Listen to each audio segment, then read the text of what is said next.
Broke.as.node. Broke.as.node. Broke.as.node. Broke.as.node. Broke.as.node. No. Broke.as.node.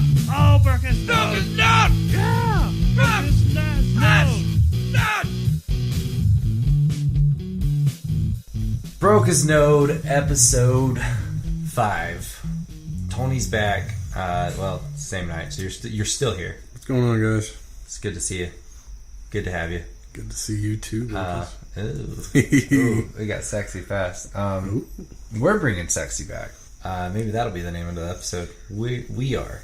Yeah, Justin ain't got nothing on us. Well, don't talk smack about JT though. True. He's my man. Without a doubt. With you as always, I'm your host Lucas. Happy to be here. We left the last podcast and we talk about Hotline Miami, so I guess we should. I guess that makes sense. Getting into it. It's a personal favorite of mine. It's probably in my top 10 games without a doubt.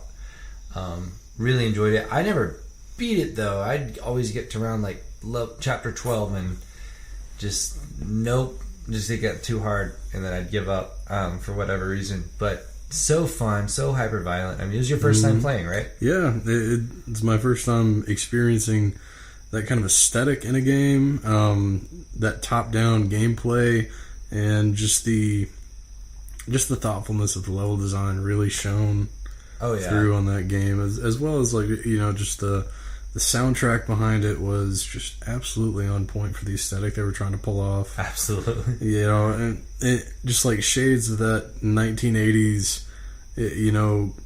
cocaine and like Studio 59 fueled insanity. And like by the end of the game, it really is just insanity. Yeah. Like to the stretch, like criminally insane. But it all played in so well. Like it fit that aesthetic as well as just like there's enough dissonance in the music where it shifts you sort of sideways from like the reality of the situation, and the dialogue boxes and I guess what you would call cutscenes support that.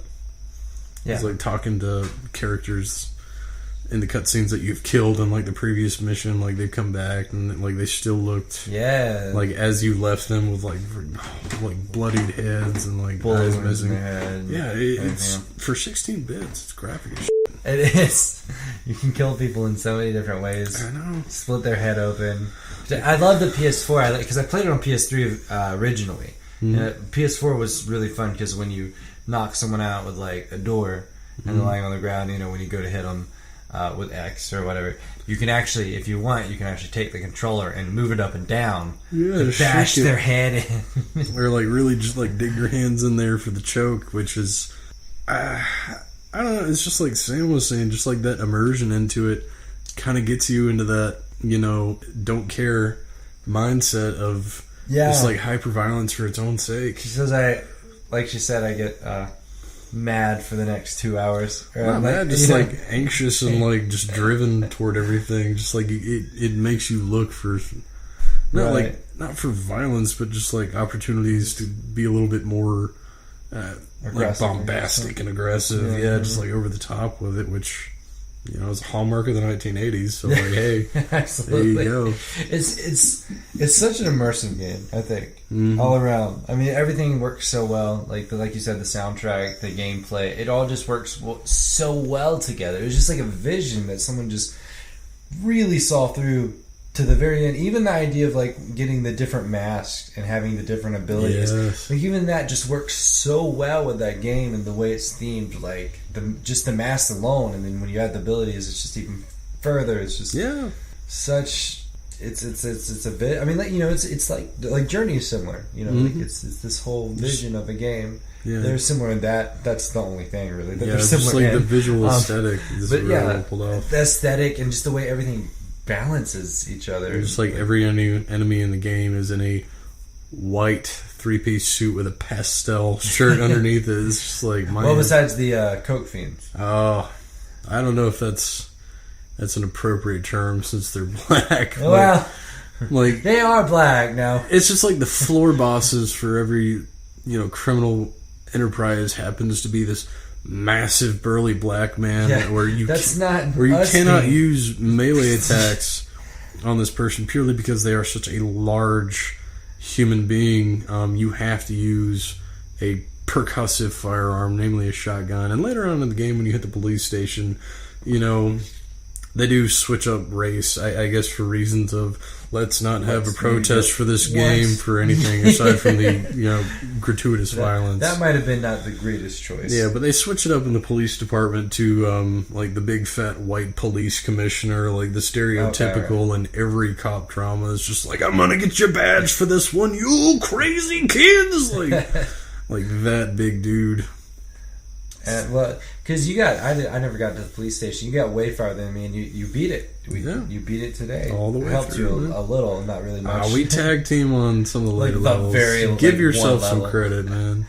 But it was interesting to see the end, and then of course, you know, spoilers. I mean, complete spoilers. I'll probably put that somewhere in the description. I should put that really in every description.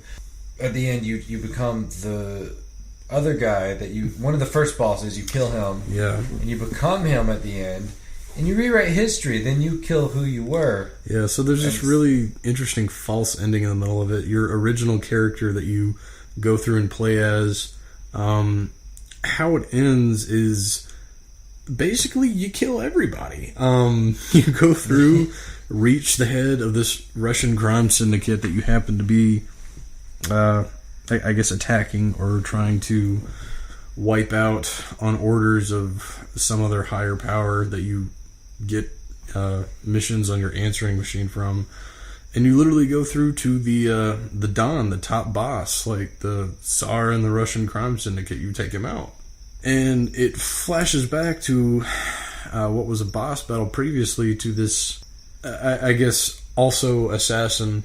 Yeah, I guess he worked.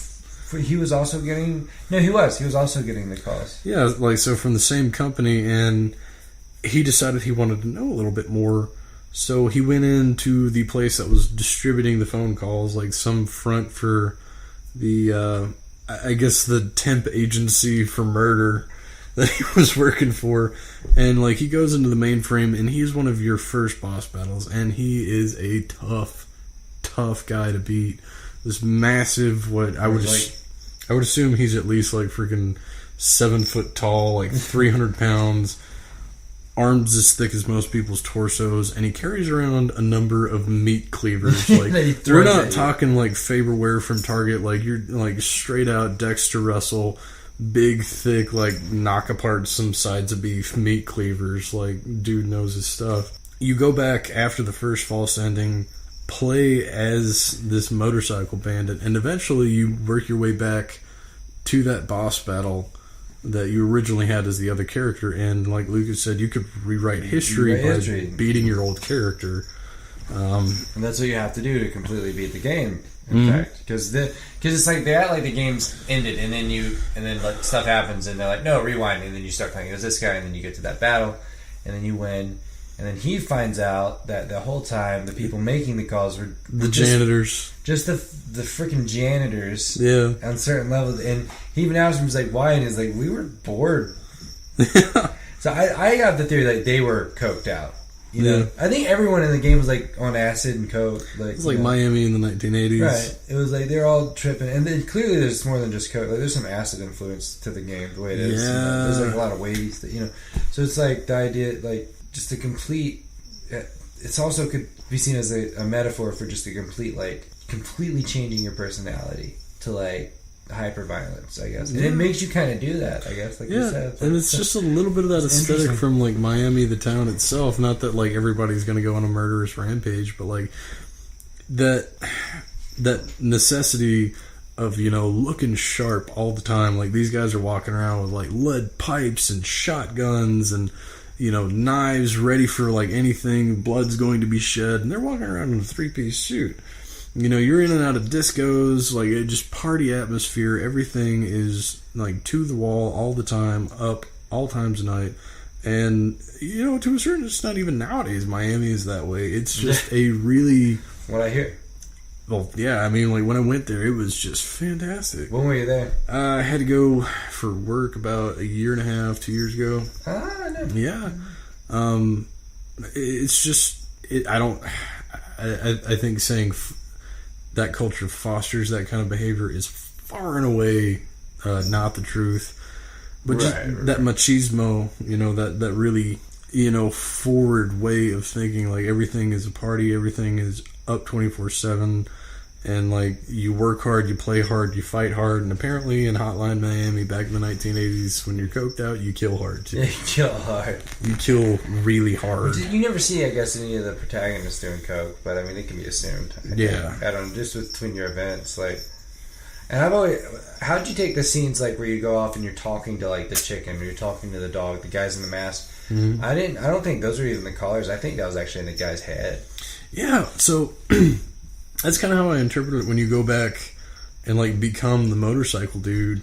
There are a few times where it really shows in the cutscenes when you go in and talk to the dude at the gas station and talk to the dude at the VHS store. It's always the same guy. It's always the same guy. The internet has a name for him. At first. Oh, yeah, and then he gets killed. Yeah, and then he gets killed. You see him with like a gang of dudes outside the convenience store that he normally works at, and he's getting murked like by these dudes in like the Miami Vice uniform or friggin' white shirt or white suit and pastel shirt underneath. And from that point on, everybody that's serving you is the same, like rusky, like with a shaved head and like a clean shaven face, and they usually have like blood spattered somewhere, and one of the guys that they're serving in every single cutscene is somebody that you killed in the previous mission, whether they have like an eye gouged out, or there's this big scar across their face, or like they're bleeding from the mouth. Like, you're slowly losing touch with reality,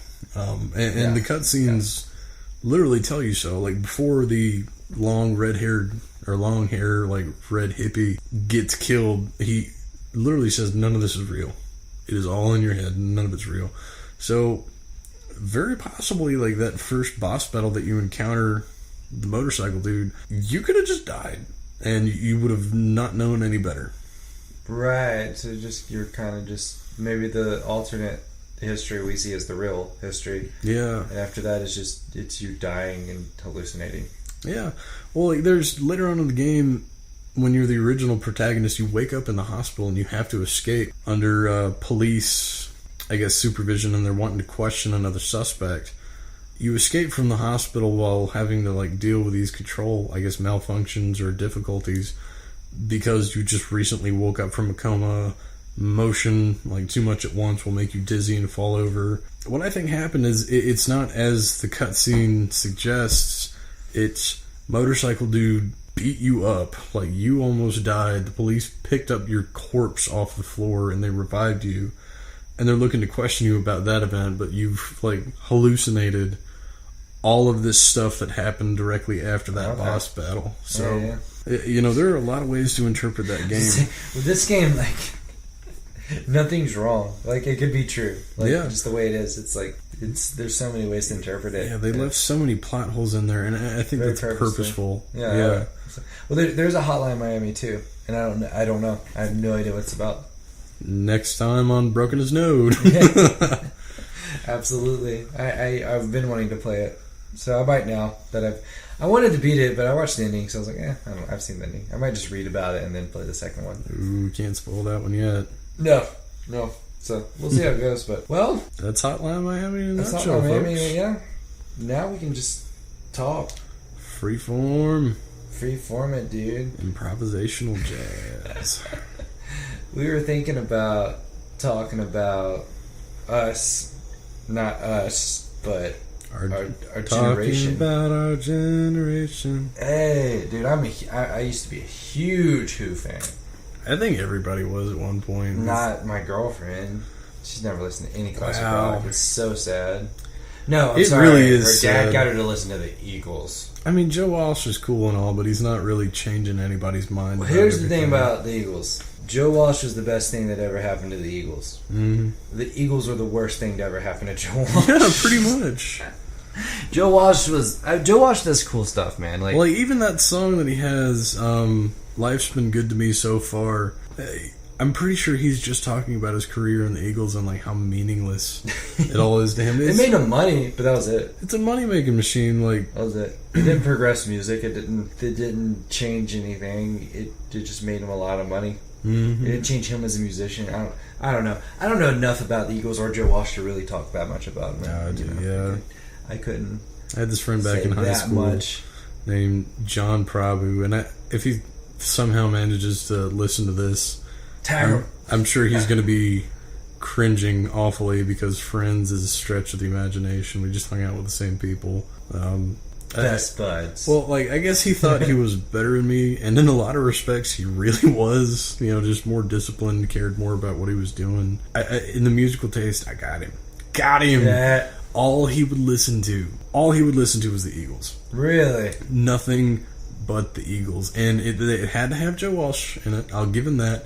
But like at any given time, like we used to play football together, and he would listen to Hotel California to get himself pumped up for the game. Like we're all sitting there listening to like AC/DC, Metallica, Motorhead. Like some of the other guys are listening to I can't even remember, like 50 Cent, Ludacris.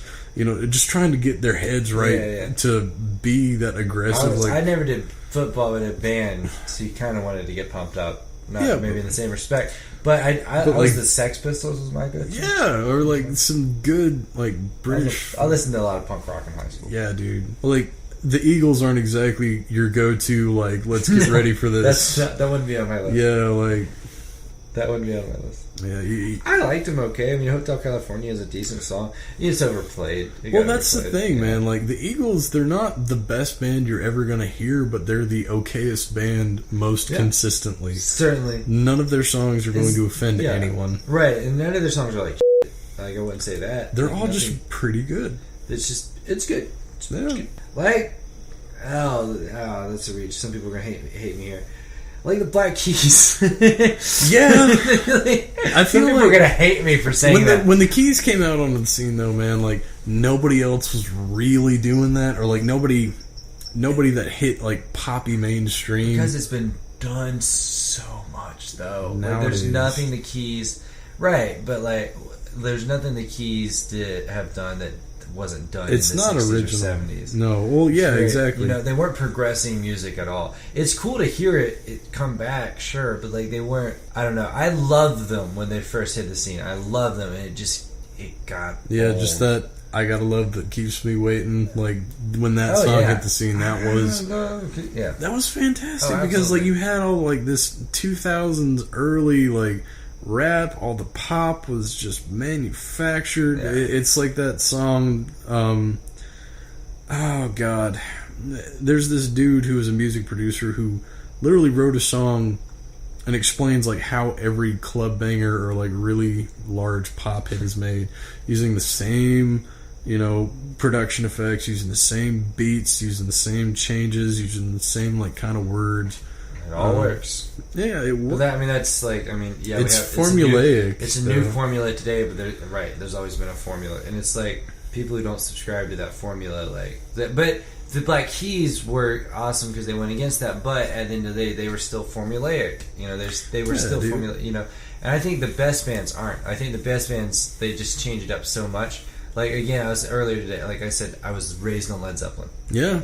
And I say that because they have consistently been my most favorite band since I was 13 years old, and that's a decade of the better part of my life of having a band be my favorite. Yeah, and for all you guys out there groaning right now, and I'm pointing at the microphone, so just feel my finger in your face right now. Just because you know that one Zepp fan who won't stop talking about it, that doesn't mean that you're not creepily into Rush like I am, or there's some other band that you just, slaver for, just drooling out the mouth, because that was the band that got you into good music. Stop talking your shit and listen. I mean, I dug Rush. I mean, you gotta love Rush. That was my band. Like, I was a bassist, or am a bassist, and like 12 years old I started playing, and that's when Dad started like shoving Neil Peart and Geddy Lee and Alex Lifeson my way, and it just blew my mind and like opened me up to so much stuff. That and like YYZ just technically is that sounds brilliant, just brilliant. But if you're talking, and I'm not downing Rush or even comparing the two because they're not really. I wouldn't compare them. They're different bass players. If you're talking bass though, as far as influential bass, maybe not on bass music, but just in the band, like a bass really taking over a band. John Paul Jones, man, like I've Led Zeppelin's a great band to love, and Rush is the same. Bands like that are great bands to love because they evolve. Your understanding of them evolves as you understand music better. That's the difference. Like, Rush is a musician's band, whereas Led Zeppelin, like, everybody can love that. Well, yeah, they're hits, but Led Zeppelin's still very much a musician's band. It is, but like it's not technicality for technicality's sake. It's beautiful artwork. I would argue that Rush has poppier songs. Some of it. They get into like some weird aspects, like 2112. I'm not saying all of their stuff. I'm saying that their Rush's poppiest stuff, poppiest of pop stuff, is poppier. Yeah. Well, like, if you look at the stuff these aren't real terms. Yeah, if you look at the stuff... But it's not the down on them or anything. No, not at all. Like, if you're talking about Working Man and, like, some of their other early work, that's before, like, Neil Peart joined the band. And that's when you, like, I get up at 9 o'clock and, like, go to work. And that's Geddy Lee writing lyrics because he's an awesome musician, but he can't write lyrics for Neil Peart was, like, the guy who really expanded that. Well, it's like with Robert Plant, like, I actually like a lot of his lyrics, but God, he's not a great singer. He's not great. And he was okay in the studio, but, like, live, Jesus, he was terrible live. Especially when you get into, like, late 70s stuff, it's sad. It's bad. It's real bad. But, you know, every band fizzles out, I guess. Yeah, but like John Paul Jones, man, like we were saying, you cannot listen to Kashmir and, like, that beat. He is the one... He's not just driving it, like, the whole band is rising on his shoulders from keeping that pace all the way through. It's just like that gel between the guitar and the drums, like that melodic, rhythmic pace that he brings to absolutely. Because it's like you had John Bonham, and he's doing things on drums that are... I mean, John Bonham, like, you could describe his drums all day, but, like, John Bonham's John Bonham. I don't even know. Like, I don't even know how to, like, really describe it. But, like, he's just like... Don't get me wrong, I think Neil Peart's a better drummer overall. Well, like, that's the difference. But Neil Peart had the years to become a better drummer. John Bonham died, and he was a severe alcoholic. So, like, those things limited him. Mm-hmm. But I think if those things didn't limit him, and he died from that because he was so severe. If he would have, he would have... It's like, if Jimi Hendrix was survived, where would he be today? But John Bonham, he was his own thing, and you had Jimmy Page who was writing everything, and he was his own thing, and Jimmy Page is just like this wild and free creative force, and John Bonham is just as wild and free, but he's heavy, man. He's heavy. That's the best way to put John Bonham. And they clashed, and they clashed so bad that Led Zeppelin would have absolutely been terrible if it wasn't for John Paul Jones. He was the bridge. He was that connection. You get it as a bass player. Like, you get it. You have to do that. If you're not turning up the bass when you listen to Led Zeppelin, you're not listening to Led Zeppelin. You're not. No, I mean, if you cut out John Paul Jones, that's literally the job of the bassist. If you're doing your job really, really well, nobody will know you're there unless they're listening specifically for you. Right. Because it's not like, oh, well, listen, that's a lot of what I guess some people describe as Rush's problem, where, I was talking about the difference between, like, art and the technicality. You listen to Rush to hear what Neil Peart's doing. You listen to Rush to hear what Geddy Lee's doing. You listen to Rush to sometimes hear what Alex Lifeson is doing, which, like, he's a wonderful guitarist. He really is, but like, guitar... Is he as good as Geddy Lee as at bass? No, like... Or songwriting? Well, like, the competition is out there, though. Like, Alex Lifeson is in the company of giants when you're talking about guitar work, whereas Geddy... Like, bass players... It just came out of nowhere, and he's technically brilliant, but, like, if you look at stuff nowadays, like, freaking Victor Wooten and that's beside the point, but, like, you listen to it for their individual parts, whereas Zepp, you have that strength in John Paul Jones for him to step back into the pocket where he's supposed to be as a bassist and gel everything together instead of being the guy that's out there making you wonder what he's doing. But, like, at the same time, though, like, he definitely blends in and he blends the music, but if you just sit there and do listen to his bass... He's technically brilliant. He's going, dude. Yeah, like, there's no other way to put it. He's going. Like, I mean, I'm trying to think of some great examples. There's so many, but, like, he's just, like, I mean, on Black Dog, like, he's following that, and but, like, I mean, that's just that Black Dog is actually probably, everyone knows that song. That's, like, the worst Zeppelin example. Yeah. If I was getting anyone to Zeppelin and I wanted them to know my Zeppelin, Black Dog is not where I would start, but it's where, like, everyone would start.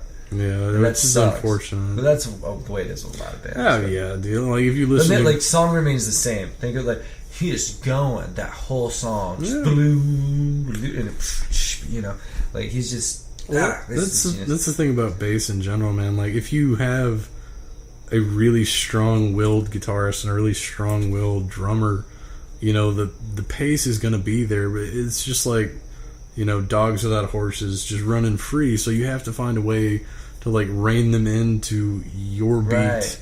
and like connecting the melody of the guitar with the rhythm of the drums and giving something for the vocalist to go off of. So like he's in the same key and complementing the guitar. He's trying to rein in the drummer because those guys either run fast or slow, always, without exception. Right. It's like, I don't know. So Well, he's- yeah, I'd say Neil Peart's one of the few. That Well, done I mean, when you're talking about gods, that's kind of the exception. Well, like keeping that metronome and like giving some kind of melody for the vocalist to run off of, like that. Right. That's really where John Paul Jones shined, was really just being the glue of that. And band. I mean, Robert Plant has always been the weak point of Led Zeppelin for me. I'm not a big Robert Plant fan. I'll go ahead and say it. Would I see him? Sure. I mean, you know, Yeah, it's Robert no doubt, Plant, It's Robert man. Plant, but at the same time, damn it, man, you know that's Robert Plant. Yeah, But dude. Robert Plant, speaking how Jimmy Page and John Bonham would have never worked. Robert Plant would have never worked without John Paul Jones. There's no way. There's no way. He would have had nothing to work off of. yeah, But I guess my original point is like the three of them together were Led Zeppelin for me. Like Yeah. Robert Plant just worked. Like I don't know, he made it happen. Like I said, some of his stuff is so bad. like he was a good front man, and like But- he made enough of a show of it where people came out, and then the music Right. kind of flowed into people, and they came for the music as opposed to the showmanship that Plant. It was had. like late '60s Robert Plant wasn't great. He was warming up. He was getting ready. Late '70s Robert Plant was terrible. He was just a drunk. I mean, just drunk. But getting like on stage. early '70s when he was in his He was prime. pretty good, man. Like I've heard stories of like '69, '71, like that kind of period. Like an old buddy of mine, his dad saw him, and he Robert Plant. The whole band comes on stage, they're playing, and they're just like rocking the hell out. Robert Plant, dude, comes over, jumps over an 8-foot stack of amps, and he comes in just wow, you know, like he was Like, a front man, you doing know, the thing that he he should did do. really well. But you know who kept that, and this is full circle, who kept that longer into the late 70s when they had their prime in the late 70s, when Led Zeppelin was fizzling out, they hit their prime, was The Who. Yeah, Roger Daltrey was 10 times the performer of Robert Plant. yeah, absolutely. He still is. Oh, like, yeah. I saw them 4 years ago. Awesome. It's just him and Pete, you know, but it's so sad because they got to do honorable mentions. yeah, just Mooney. Which, you know, if we're talking bass players and drummers, I would say Keith Moon's the best drummer to ever exist, and John Entwistle's the best bass player to ever exist. In my opinion, in my humble opinion, Like still. John, he was like another prime example of really talented bassist who stayed in the pocket. You know, Yeah. let everybody else do their thing, Oh, yeah. and like complimented them. It's kind of like the supercharger on a car. Like by its own, it's not going to do anything, but if you have it in with everything else, you know, it makes the whole so much better. He brought everything together, and he had to, and like better than, like, because John Paul Jones, I've always felt like, at least from my listening, like he made Jimmy Page where John Paul Jones made Jimmy Page and John Bonham of Led Zeppelin. People can't follow us. The people who don't know who we're talking about of Led Zeppelin. If you don't know who we're talking about, why are you listening? Probably at Go- this point you might want to leave. I don't know. Stop right now, go listen to the things that we're talking about, and Absolutely. then come back. But where John Paul Jones knew that it was his job to make Jimmy Page and John Bonham line up, John Entwistle him and Keith Moon were best friends, and they just lined up naturally. Yeah, And dude. He wasn't really concerned. He knew Pete. They both knew that Pete could write over him, and they were actually writing more for Pete. Pete would write the songs, and they'd write. But they knew Pete would fit with them over him, and Pete didn't even care. I think Pete was just like, "Do your thing. I'll go over it. We're good." Like Pete would write it, and then they just took off with it, and then Pete had to rewrite. And then Roger Daltrey was probably the John Paul Jones of the Who. He brought it all together as a vocalist, which is interesting. Yeah, that's the thing about vocalists, man. Without some sort of voice, without some sort of story behind the music that you're laying down, there's no real identification. Would Teenage Wasteland be like even a quarter of the song that it is without that performance and that lyricism behind it? Like John Entwistle and Keith Moon, like, I hate to say it, but like drummers and bassists are always going to be thick as thieves. Every band that I've ever been in that went anywhere, They should be. Well, yeah. I mean, I've had some bands where me and the drummer didn't get along. Those are short-lived. I was a bass player in a band one time, and the drummer just basically said, "I'm not matching up with you."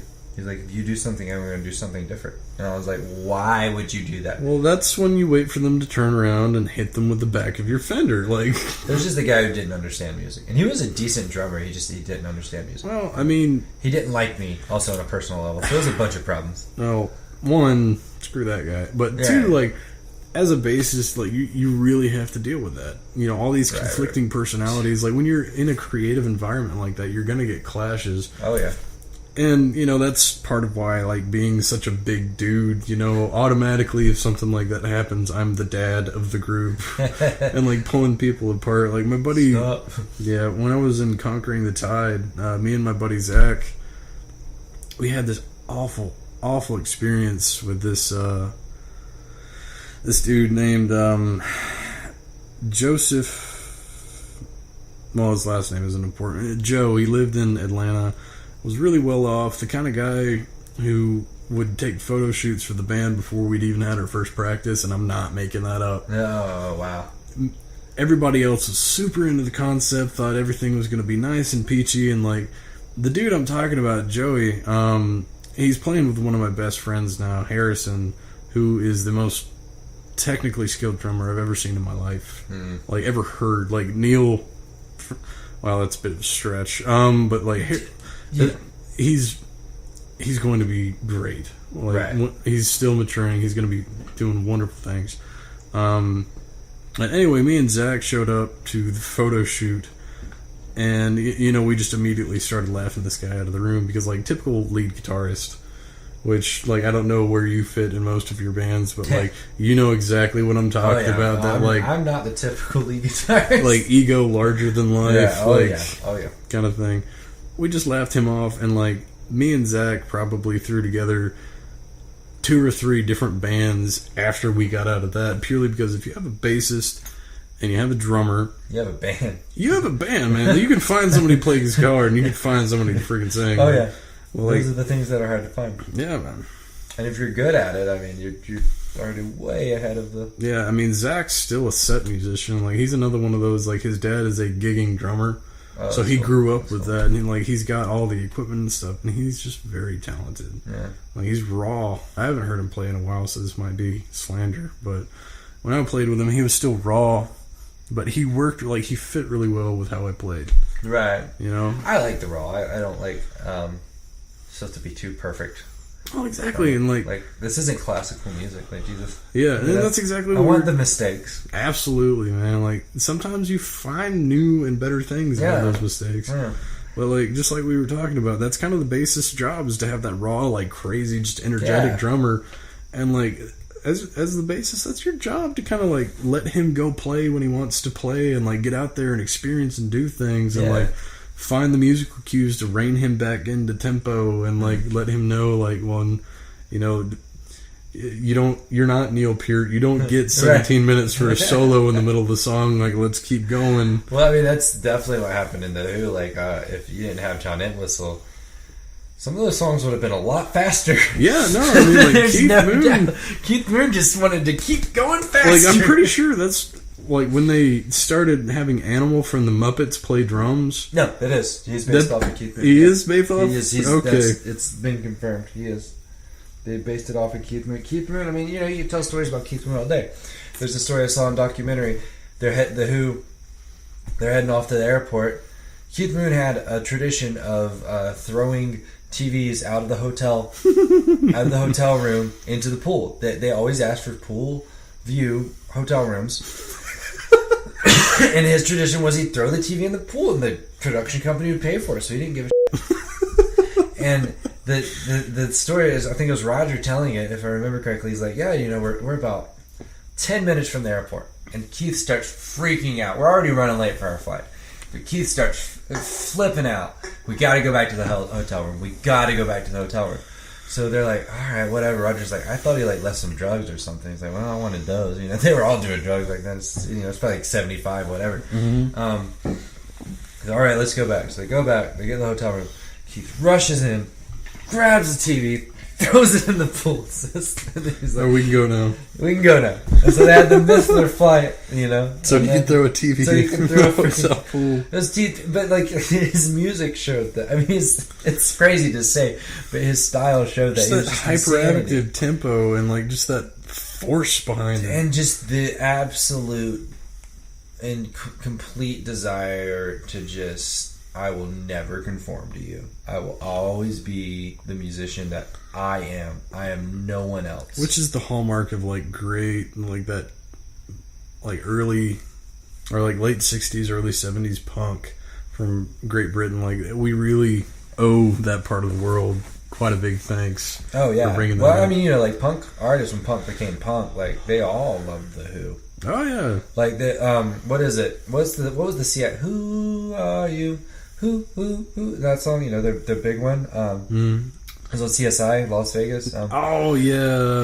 I woke up in a Soho doorway, please. That song is all about Pete Townshend's Night on Town with the lead singer and guitarist from the Sex Pistols. He thought he didn't get the whole punk thing. He was like, yeah, it's cool, but I've been doing that for years. Like basically, you know, I've been doing this is just another. You're just calling rock and roll. You're calling rock and roll. I do rock and roll. What are you talking about, basically? But he never really thought much of them. And then he met them at a bar, and they're like, dude, we love the Who. He's like, you have been the biggest influence on us out of anyone. And he's like, awesome. And they partied, and then he wrote a song about it. So. Yeah, there you go. I mean, I don't know. Like I said, I used to be a big Who fan. I got out of it. I should get back into it. I should listen to more. I don't know. I guess Zeppelin was more timeless for me as a developing person. But I mean, if you're listening to punk rock and you haven't listened to the Who, or you like that style, or even metal, or just if you're listening to that era of punk and you haven't listened to the Who, whoever's been directing you has been doing it wrong. But I mean, I'd say even like if you like Metallica and stuff, like you should listen to the Who. Yeah, like, it's the whole non-conformity thing. It's like when I was talking to it's rock and roll. Yeah, you know? It's rock and roll. It's real. I talked to Sam about this stuff.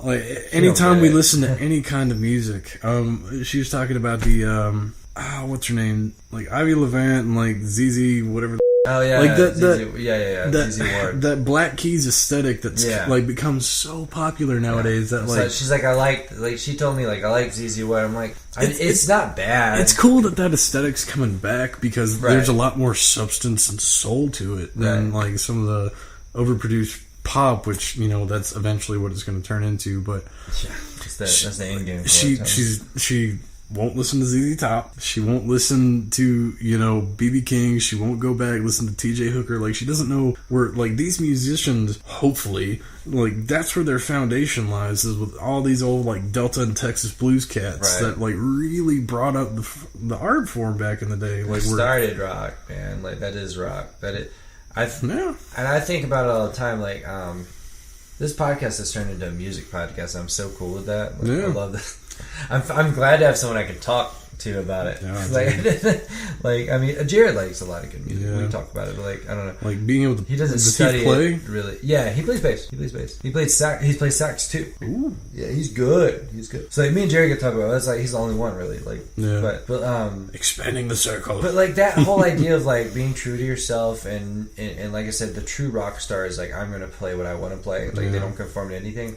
That whole idea to me is like obviously just so rooted in rock and roll, which is blues. You know, it is blues. Rock isn't rooted in blues. Rock is blues. Yeah, it's just an evolution. Right, it's just been a long evolution, but it is blues. And you know, I think it's just like, I mean, we could get into long talks about cultural appropriation and everything else. Wow. But I'd say rock and roll, it is so sad that isn't primarily African American artists making rock and roll. Over the last 40 years, it's not right. Really, the only one I could think of off the top of my head is Ram Jam with Black Betty, which has got like the Spider Bait cover of that has got a lot of problems. Like when you're talking about cultural appropriation and stuff, and you got Thin Lizzy, and those dudes were from Ireland anyway. Like, well, I just mean like I don't know. I just like it. To me, that spirit, that freedom spirit, comes out of African Americans not being able to express themselves in society, and like, but they say screw that, we're going to anyways, and they have this art form that allows them to do that, and that's to me like what blues came from. Yeah, as early as the 19-teens, the 1920s, and it just evolved from there. But like that is rock and roll. That is the spirit of rock and roll. That I made the argument all the time. Like rap is and hip hop is rock and roll, and people are like, no, it's crazy, it's rude, and this and this, whatever. And I'm like, no, but like, okay, musically, obviously, that's it's very the thing, different. Like, any American music that you've listened to, if you trace it far enough back, you know, there's shades of Miles Davis and you know John Coltrane and everything. Like you can't get away from. You can get into, of course, jazz, but I mean, even jazz was so influenced by blues. I mean, there's like, a reason you have people who played jazz blues, like, you know. Yeah, like blues is literally it's the foundation from everything is like disparate as like you know 2 Chainz all the way over to freaking like Nirvana. Like everything under that tree comes from like. T.J. Hooker and B.B. King and like all the dudes that came before them, like Howlin' Wolf and like all those crazy guys. Like, go listen to Smokestack Lightning, people. It will change your life. All right. I'll have to check it out. Oh, dude, yeah, absolutely. It's older than dirt. It's before the FCC was a thing back. I don't know. We'll get into that here in a second. You mind if we take a short break? Yeah, let's take a short break. We'll come back and talk more about it. I'm just saying, this one's been going so long. I mean, we can How long is it? It's like 40 minutes. We're going to come back on another podcast. We're doing 3 tonight. Yeah. Hell yeah. We got this. So, into episode 5. Thanks for listening. We'll see you back on episode 6. And we're going to talk more about blues and rock because this is great.